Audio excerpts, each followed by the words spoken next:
Hello student, welcome back to my YouTube channel. आज भी एक कॉम्प्लेक्स एनालिसिस का एनवीएचएम का एक क्वेश्चन करेंगे। ठीक है।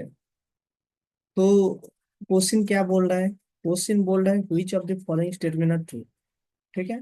कौन सा स्टेटमेंट ट्रू होगा ये देखना होगा मुझे। तो पहला ऑप्शन क्या दिया है? पहला ऑप्शन बोल रहा है एक एनालिटिक फंक्शन है जो complex plane to complex plane में जा रही है।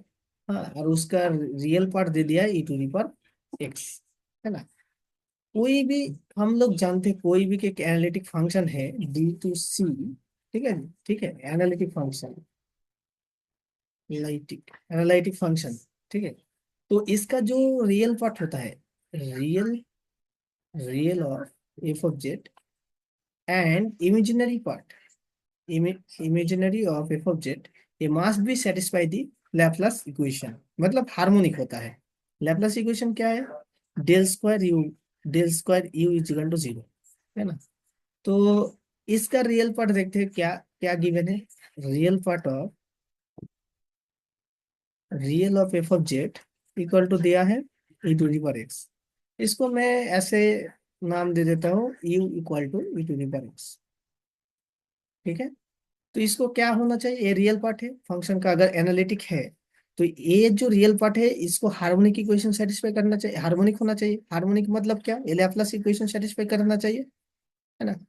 तो देखो, del by del X equal to क्या होगा? E to the power X ही होगा, because U equal to E to the power X. उसके बाद और एक बार इसको पार्शियल डेरिवेटिव करो एक्स के रेस्पेक्ट में तो वही आएगा, E to the power X. है ना। ये ओनली फंक्शन ऑफ एक्स का फंक्शन है। ठीक है। जब तुम वाई के रेस्पेक्ट में करोगे तो डायरेक्ट जीरो हो जाएगा। है ना। तो ये ऐसा हो गया। तो लैपलास इक्वेशन क्या बोलते हैं? Del square U is equal to zero होना चाहिए। तो यहाँ पर देखो, del square U by del X square plus del square U by del Y square, ये कितना होगा? E to the power X plus यहाँ पर क्या दिया है? जीरो। तो यहाँ से देखो E to the power X हो रही है। ये देखो E to the power X कभी भी जीरो नहीं हो सकता, not equal to zero. Laplace equation यहाँ पर देखो सेटिस्फाई नहीं कर रहा है, तो ऐसा कोई फंक्शन नहीं मिलेगा। यहाँ से डायरेक्ट डिस्कार्ड हो जाएगा। ठीक है। सेकेंड ऑप्शन देखते हैं। सेकेंड ऑप्शन क्या बोल रहा है? There exist an analytic function जो सी से सी जा रही है, डोमेन डोमेन। ठीक है। और ये बाउंडेड होगा कहाँ पर? बोथ, कहाँ पर? रियल और इमेजिनरी एक्सिस पर। है ना। तो यहाँ से देखो सिंपली तुम बी के लिए एक फंक्शन कंसिडर करो, F of Z equal to identically zero, zero function for all Z belongs to C. ये देखो real part, real and imaginary में देखो ये पूरा क्या होगा? बाउंडेड होगा, इसका real and imaginary part. Constant function है, कोई बात नहीं। तो ये तो होगा। अगर नॉन कांस्टेंट बोलते तो कुछ सोचने के बाद थी यहाँ पर, बट यहाँ पर नॉन कांस्टेंट नहीं बोला है, तो ये होगा। चलो समझना पड़ेगा यहाँ पर क्या बोला है। देखो, यहाँ पर बोल रहा है there exist an analytic function जो सी से सी जाएगा and such that F of zero equal to one होगा, and for every Z belongs to C and mod of Z gate equal to one पे वो function का value ये देगा। तो क्या क्या गिवन है ये लिख लेते हैं पहले सी ऑप्शन के लिए। तो फंक्शन तो सी से सी है, बोल दिया है एनालिटिक, एनालिटिक फंक्शन। हाँ। ठीक है। और क्या बोला है? F of zero is equal to one जाएगा, F of zero is equal to one. ठीक है। और बोला है फॉर ऑल इस टाइप का जो mod of Z gain equal to one पे वो फंक्शन का वैल्यू होगा, क्या होगा? हाँ, mod of F of Z का वैल्यू होगा less equal to E to the power minus mod of Z. ये बोल रहा है ना। देखो, इसके लिए कुछ तो करना पड़ेगा। डायरेक्ट तुम ऐसे ही नहीं बोल सकते फंक्शन बाउंडेड है, बिकॉज हाँ, ये फंक्शन तो बाउंडेड है कब? जब mod of Z gate equal to one पे। But mod of Z less than equal to one पे ये बाउंडेड अगर दिखा दिया हमें, तो पूरा कॉम्प्लेक्स प्लेन में बाउंडेड होगा। और एक तो थ्योरम होता है, जो इंटर फंक्शन है, अगर बाउंडेड है तो मास भी कांस्टेंट होता है ना।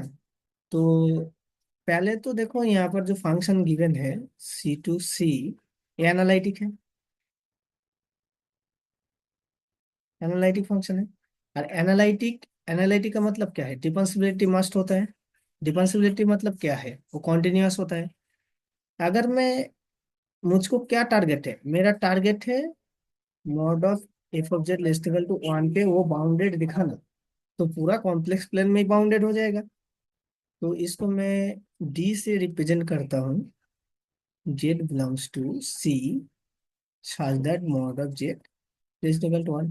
इस डोमेन पे हमको दिखाना है ये फंक्शन बाउंडेड है, ठीक है।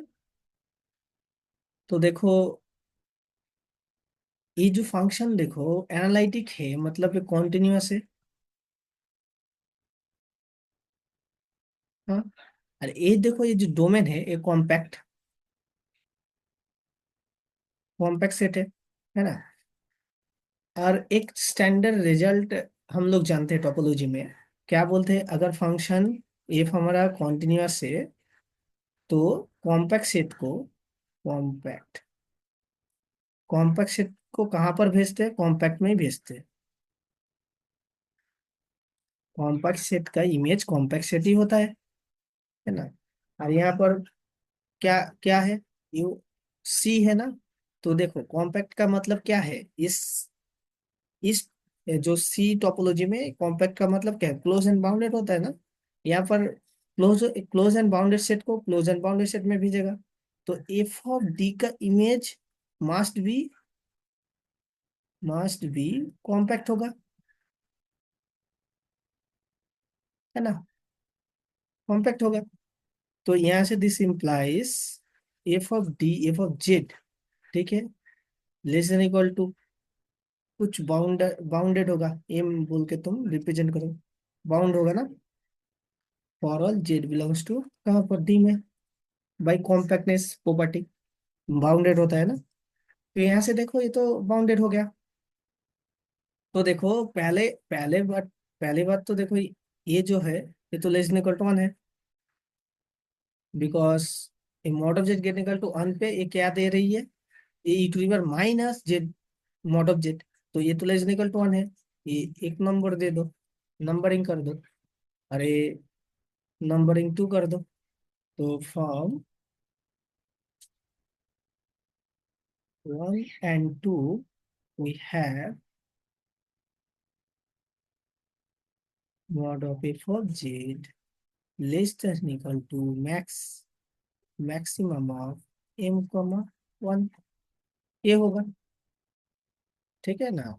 तो इसको तुम सुंदर सा एक कोई नाम दे दो, बी बोल के।